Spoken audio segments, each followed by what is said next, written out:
Bismillahirrahmanirrahim. Assalamualaikum warahmatullahi wabarakatuh.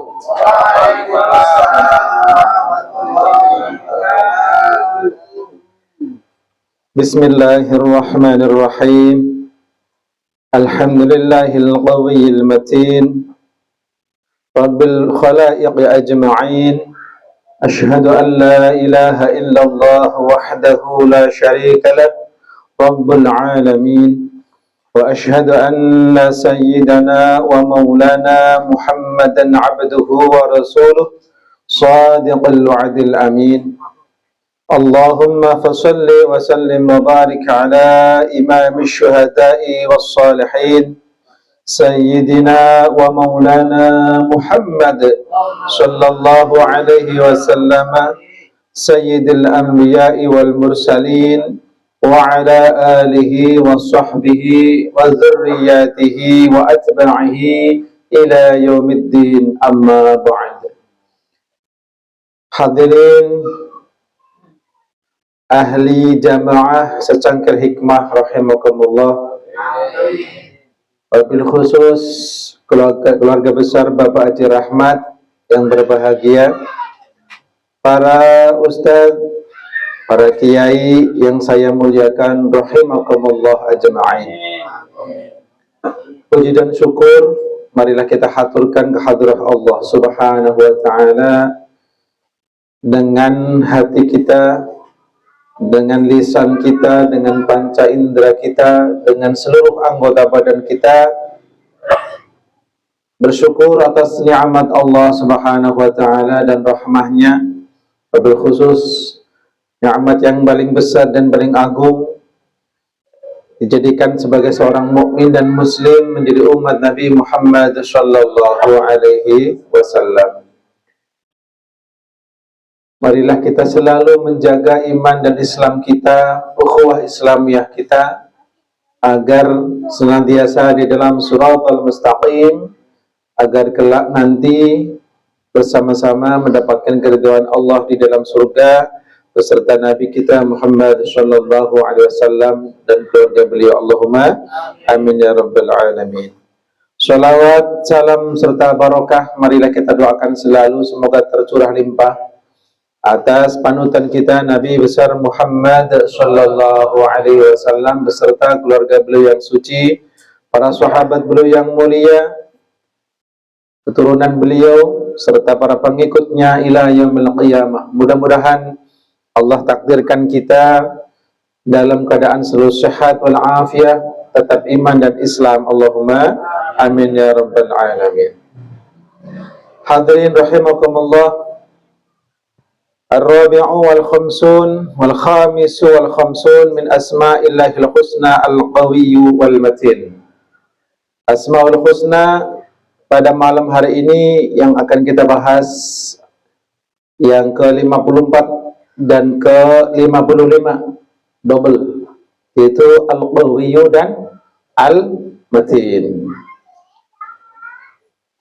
Al-qawiyyu artinya secara bahasa zat yang kuat, ya, al-qawiyyu, zat yang kuat. Orang yang kuat namanya al-qawi, orang yang lemah namanya ad-dhaif. Kemudian al-matin secara bahasa artinya sesuatu yang kokoh. Itu dalam terjemah, ya. Jadi al-qawiyyu kalau dinisbahkan kepada Allah Subhanahu wa taala, maka artinya secara bahasa adalah zat yang maha kuat. Kuat tetapi maha kuat. Dan al-matin, zat yang maha kokoh. Itu artinya, terjemahnya. Nah, sekarang penjelasan, ta'rif, pengertian. Apa yang dimaksud dengan al-qawi? Al-qawiyyu huwa sahibul qudratit tammatil balighatil kamal. Al-qawi, zat yang maha kuat, artinya adalah sahibul qudrah, zat yang mempunyai kekuasaan yang sempurna.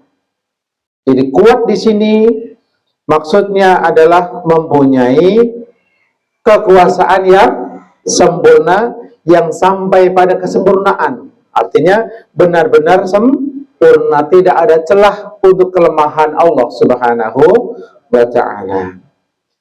Nah, jadi itulah makna al-qawi. Jadi sahibul qudratit tammah, yaitu zat yang mempunyai kuasa yang sempurna yang sampai pada batas kesempurnaan. Sedangkan al-matin atau maha kokoh maknanya huwa syadidul quwwah wal qudrah, zat yang sangat kuat dan sangat kuasa.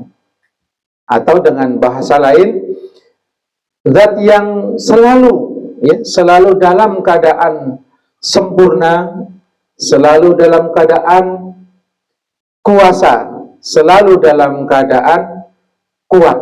Ini al-matin. Jadi tidak pernah berhenti, kukuh selalu.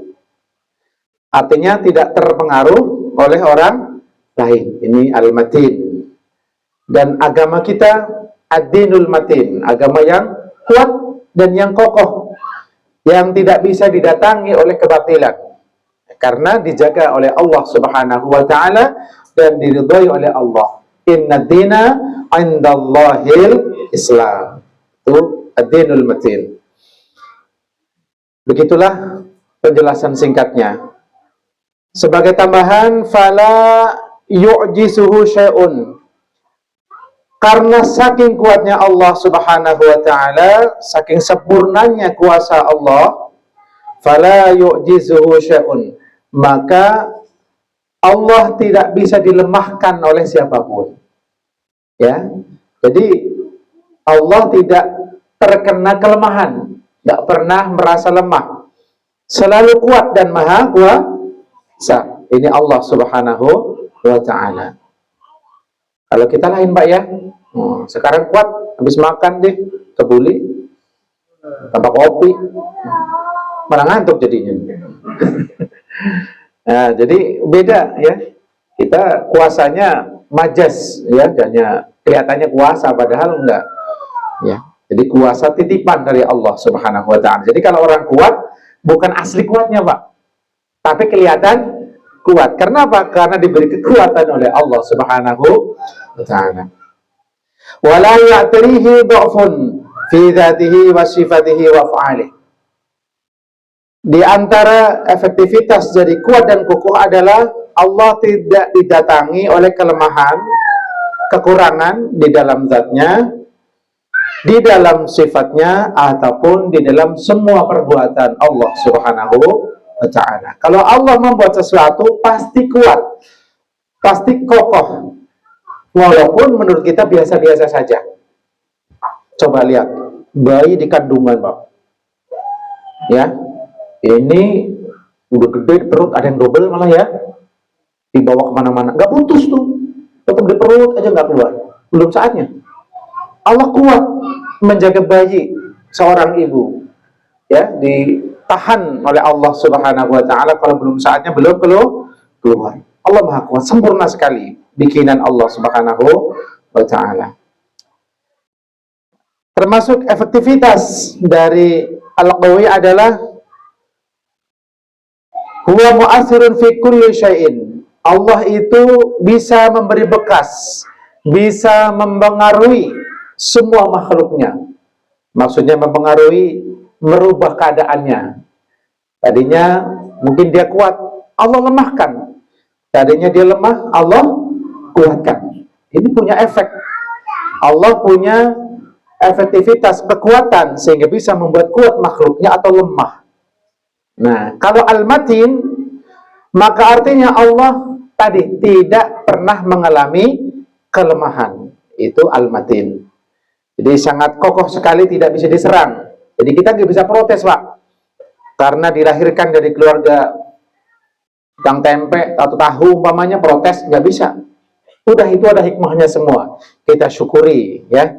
Kita ditakdirkan punya istri cerewet umpamanya, Pak. Masya Allah. Itu anugerah Allah Subhanahu wa ta'ala. Disyukuri, pasti banyak hikmahnya. Ya, alhamdulillah. Baik. Kemudian wala yakhlibuhu syai'un, bal huwa ghalibun ala kulli syai'. Makna kuat lagi diantaranya adalah Allah tidak bisa dikalahkan. Jadi Allah tidak bisa dikalahkan atau selalu menang berarti. Allah tidak bisa dikalahkan bahkan oleh doa-doa kita dan ibadah kita, Pak. Jangan kita menyangka karena ibadah kita, riyadhah kita yang sudah super, sudah cakep ibadahnya, wiridannya, kita akan bisa merubah takdir Allah. Tidak bisa. Kita akan bisa membatasi amal Allah, tidak akan bisa. Ya, bahkan ibadah yang kita laksanakan itu juga karena kekuatan dari Allah Subhanahu wa taala. Amal kita yang istiqomah itu karena dijaga oleh Al-Matin sehingga kokoh amal kita, ya, tidak terpengaruh. Nah, inilah tentang Al-Qawiyyu dan Al-Matin. Jadi Allah tidak bisa dikalahkan oleh siapapun, bahkan Allah yang akan mengalahkan semua selain Allah Subhanahu wa ta'ala. Artinya Allah itu kalau pengen mengalahkan tinggal kun fayakun aja, ya. Jadi Allah Subhanahu wa ta'ala maha kuasa dan sempurna, maha kokoh, tidak diberi bekas oleh apapun. Jadi doa kita yang kita panjatkan tidak mempengaruhi kekuatan Allah. Ibadah yang kita laksanakan pun tidak menambah kekuatan dan kekuasaan Allah. Jadi kalau kita ibadahnya kenceng, cakep, bagus, tidak akan menambah Allah tambah keren, enggak. Allah qawi binafsi. Allah maha kuat dengan dirinya. Jadi kalau kita kuatnya pakai apa? Ini makan, istirahat, cukup, duit banyak, sehat, banyak perantara kita biar kuat ya Pak ya. Tapi Allah enggak, tidak terpengaruh oleh makhluknya. Kalau seluruh makhluk bermaksiat kepada Allah Subhanahu wa taala, kerajaan Allah tidak akan berkurang, Pak. Tetap keren, tetap jadi Malikul Muluk, termasuk Asmaul Husna itu. Malikul Muluk yang merajai semua kerajaan. Al-Malik, itulah Allah Subhanahu wa taala. Jadi manfaat ibadah yang kita laksanakan itu kembali bukan kepada Allah, tapi kepada diri sang pelaksana. Makanya kalau kita zikir, kita banyak baca Al-Quran, kita berpuasa, kita ngaji, maka semua manfaat kembali kepada kita, bukan kepada Allah. Allah nggak butuh sama sekali, ya. Jadi nggak rugi kalau kita nggak menyembah Allah Subhanahu wa taala. Pun maksiat yang kita laksanakan tidak akan berbahaya sama sekali untuk Allah Subhanahu wa taala. Tetapi bahayanya kembali kepada pelaku. Jadi kita sendiri akan nyesel, ya, karena kita berbuat maksiat. Nah, firman Allah Subhanahu wa taala, "Man 'amila shalihan falinafsi wa man asaa fa'alaiha." Barang siapa beramal saleh baik, maka manfaatnya akan kembali kepada dirinya sendiri. Dan barang siapa yang melakukan keburukan, maka bahayanya kembali kepada sang pelaku itu sendiri. Itu firman Allah Subhanahu wa ta'ala. Hadirin rahimakumullah, maka puncak dari firman Allah, "Wa ma khalaqatul jinna wal insa illa liya'budun." Sering kita dengar Pak ya? Wallahu a'lam bimuradihi bihadhihi ayah, dan tidak aku ciptakan bangsa jin dan manusia illa liya'budun, kecuali untuk menghambakan diri kepadaku, kecuali untuk mengakui tentang aku sebagai sesembahan, kata Allah Subhanahu wa ta'ala. Illa liya'budun, dengan makna juga kecuali supaya mereka mengenal aku, mengenal keagungan Allah sebagai zat yang menciptakan, memberi rizki, dan disembah oleh semesta alam. Jadi Anda semua dicetak ibadahnya itu untuk tunduk kepada Allah Subhanahu wa ta'ala. Ketundukan bapak-bapak semua manfaatnya kembali kepada bapak-bapak, bukan kepada Allah. Maka kalau kita disuruh melakukan ini dan itu oleh Allah, puasa, sholat, ngaji, sedekah, maka semuanya apa? Karena agar kita benar-benar baik sebagai hamba Allah, dan kembalinya kebaikan itu kepada kita semua. Itulah tentang Allah Subhanahu wa ta'ala. Hadirin yang dirahmati Allah Subhanahu wa ta'ala, maka bagaimana kita menyikapi Asmaul Husna, Al-Qawiyyu dan Al-Matin, zat yang maha kuat dan yang maha kokoh, Yang pertama adalah kita udah tahu artinya Pak ya, yang maha kuat, tidak pernah mengalami kelemahan, ya, yang maha kokoh, ya. Maka maknanya cara berakhlaknya adalah yang pertama ayyumina wa yataqida annal qawiyya wal matina ismani min asma'illahi ta'ala al-husna. Kita harus yakin Pak bahwa al-qawiyyu al-matin adalah termasuk asmaul husna, harus yakin. Jadi harus diyakini bahwa Allah Subhanahu wa taala zat yang maha kuat. Artinya juga kuat ini memberi kekuatan ya Pak ya. Maka di antara makna al-qawiyyu selain maha kuat juga memberi kekuatan. Bagaimana caranya? Makhluk diberi kekuatan dengan diberi unsur untuk menjadi kuat. Kalau kita bergerak karena terjadinya proses yang dilakukan oleh Allah Subhanahu wa taala yang ada unsurnya pada kita. Kita terdiri dari unsur apa saja, Pak? Unsur badan kita apa? Air. Apa lagi? Udara. Apa lagi? Tanah. Apa lagi? Api. Pernah ngalami demam, Pak? Berarti ada api, Pak. Ya. Nah, lampu kita kan harusnya hangat ya, Pak. Bapak-bapak kalau masak kompornya dinyalain nggak, Pak? Masak telur nih, dinyalain nggak kompornya? Dinyalain lah. Kalau nggak panas nggak bakal matang, Pak. Maka lampu kita harus hangat, ya. Makanya kalau habis makan jangan langsung tidur, ngaji dulu, ya. Sallallahu alaihi Nabi Muhammad. Itu caranya. Jadi kita meyakini bahwa semua yang terjadi kita, unsur ini digerakkan oleh Allah. Untuk melihat saja Allah ciptakan kekuatan untuk memandang. Untuk berbicara Allah beri kekuatan. Unsur itu semua digerakkan oleh Allah sehingga kita bisa berbicara, bisa makan, ya, bahkan bisa tidur. Nah, itu semua karena kekuatan dari Allah Subhanahu wa taala. Yang kedua, ayya'lama anna kulla fa'ilin fi'lan innama yaf'aluhu biquwwatillahi ta'ala. Yang kedua, kalau tadi percaya bahwa al-matin, al-qawiyyu al-matin adalah asmaul husna, artinya sudah paham Bapak-bapak. Yang kedua, harus meyakini, harus mau mengetahui dengan benar bahwa segala perkara, segala hal, orang atau apapun bisa melakukan sesuatu itu hanya karena dikerjakan dengan kekuatan Allah. Seperti tadi saya sebutkan. Maka bapak-bapak ketika sholat itu berarti mendapatkan kekuatan dari Allah. Walaupun puasa, lemes, ya, zuhur, asar, dilemes-lemesnya tuh. Tapi karena ada kekuatan dari Allah, dia bisa sholat. Walaupun kita makan nasi kebuli 2 pentang, tapi Allah nggak ngasih kekuatan, nggak bisa. Ya, jadi harus yakin bahwa semua yang dilakukan makhluk adalah murni dari kekuatan Allah Subhanahu wa taala, bukan kekuatan nasi kebulinya, bukan kekuatan nasinya, makanannya bukan. Itu hanya perantara. Yakin itu dari Allah karena Allah yang memberi kekuatan. Yang ketiga, cara kita berakhlak dengan al-qawiyyu al-matin adalah wa ayyara annahu la quwwata wa la matanata illa lillahi ta'ala faqat. Yaitu harus meyakini bahwa sesungguhnya tidak ada kekuatan dan kekokohan dalam segala hal kecuali maka itu semua adalah milik Allah Subhanahu wa taala. Jadi kekuatan yang ada Bapak untuk sholat, untuk ngaji, itu milik siapa? Milik siapa?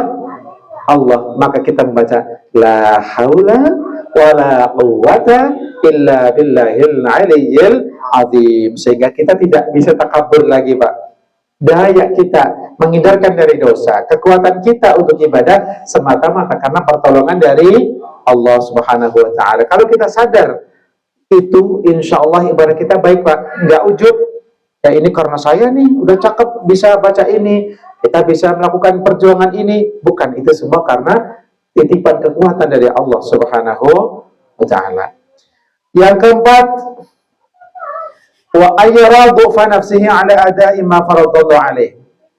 Kita harus meyakini tentang kelemahan diri kita dalam melaksanakan perintah Allah Subhanahu wa taala. Jadi jangan pede kita punya kekuatan sendiri bisa ibadah. Kita yakin kita itu lemah, hanya kita butuh pertolongan dari Allah Subhanahu wa ta'ala. Ya Allah, berilah kami kekuatan untuk melaksanakan perintah-perintah-Mu ya Allah. Setiap pagi kita doa pada Allah Subhanahu wa ta'ala. Jadi kita selalu mohon kekuatan dari Allah Subhanahu wa ta'ala. Nah, jadi orang seperti ini biasanya akan tawadhu, Pak.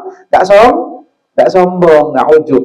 Nah, hadirin yang berhormati Allah Subhanahu wa ta'ala, itulah beberapa akhlak kita terhadap al-qawiyyu dan al-matin. Nah, kalau kita istiqomah meyakini itu semua, kemudian dilaksanakan, diterapkan dalam kehidupan kita sehari-hari, intinya kalau kita merasa lemah dan yakin kekuatan itu hanya milik Allah, maka kita akan diberi kekuatan oleh Allah.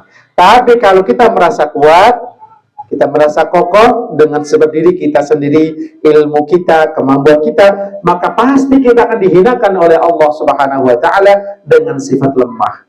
Maka kita tetap harus istiqamah, merasa lemah pada Allah Subhanahu wa ta'ala, selalu mohon, selalu butuh kekuatan Allah Subhanahu wa ta'ala. Nah, kesimpulannya, ada di antara hamba-hamba Allah Subhanahu wa ta'ala yang punya nama Abdul Qawi dan Abdul Matin. Artinya ketika Anda semua meyakini Al-Qawiyyu, bisa jadi di akhirat nanti ada dipanggil dengan nama itu. Wahai Abdul Qawi, wahai hamba Allah yang maha kuat. Ya Abdul Matin, wahai hamba Allah yang maha kokoh. Ya, kalau nama yang diberikan oleh ayah kita sementara, Pak. Sementara. Begitu mati sudah boleh ada tambahannya. Apa tambahannya? Almarhumah. Yang asli itu dari Allah Subhanahu wa ta'ala. Semua adalah hamba Allah Subhanahu wa ta'ala. Maka di antara hamba Allah ada yang bernama Abdul Qawi. Abdul Qawi itu artinya hamba Allah yang diberi kekuatan oleh Allah untuk melawan hawa nafsunya, untuk melawan syahwatnya, untuk melawan musuh-musuh Allah, syaitan atau manusia atau jin. Dia diberi kekuatan oleh Allah Subhanahu wa ta'ala karena dia hatinya bergantung kepada Allah Subhanahu wa ta'ala, jadi kuat. Nah, jadi punya efek untuk menolong sesama manusia. Ini Al-Qawi. Jadi mempunyai, kalau Abdul Qawi, maka orang ini punya kemampuan memberi bekas kepada orang lain, di antaranya membuat orang lain tunduk kepadanya atau menolong dia dengan kekuatan dari Allah Subhanahu wa ta'ala. Sedangkan Abdul Matin, maka hamba Allah yang bernama Abdul Matin ini adalah orang yang kuat pegang agamanya, Pak. Nggak gampang terpengaruh dengan iming-iming apapun. Tetap kokoh imannya. Ini Abdul Matin. Al-Matin artinya yang maha kokoh. Karena itu Abdul Matin, biasanya orang ini tidak gampang tertipu oleh godaan syaitan. Tidak gampang dipengaruhi agamanya. Kuat. Maka bapak-bapak rajinlah ngaji, diamalkan, kemudian menjadi karakter kita, sehingga Asmaul Husna Al-Qawiyyu dan Al-Matin nancap di hati kita, kita faham. Jadi bukan hanya dihafalkan, tetapi berakhlak dengan Asmaul Husna. Inilah yang bisa Al-Faqir sampaikan. Mudah-mudahan ada manfaatnya untuk kita semua. Meskipun bapak-bapak mungkin ada yang belum faham, insya Allah dengan keberkahan Allah Subhanahu wa ta'ala, Allah akan kasih kefahaman untuk kita semua. Ya, karena ngaji gak selamanya bisa dipahami, Pak, ya. Kalau udah mulai ngerasuk ke dalam hati kita, insya Allah kita faham sendiri, akan bisa merasakan diri kekuatan dari Allah Subhanahu wa ta'ala, insya Allah. Yakin, Pak, ya? Yakin Allah maha kuat, akan memberi kekuatan kepada kita. Yakin Allah Al-Matin, maha kokoh menjaga iman kita. Insya Allah kita akan selamat dunia akhirat. Amin ya rabbal alamin. Demikian yang saya sampaikan. Wallahul muwaffiq ila aqwamit thariq. Wassalamualaikum warahmatullahi wabarakatuh.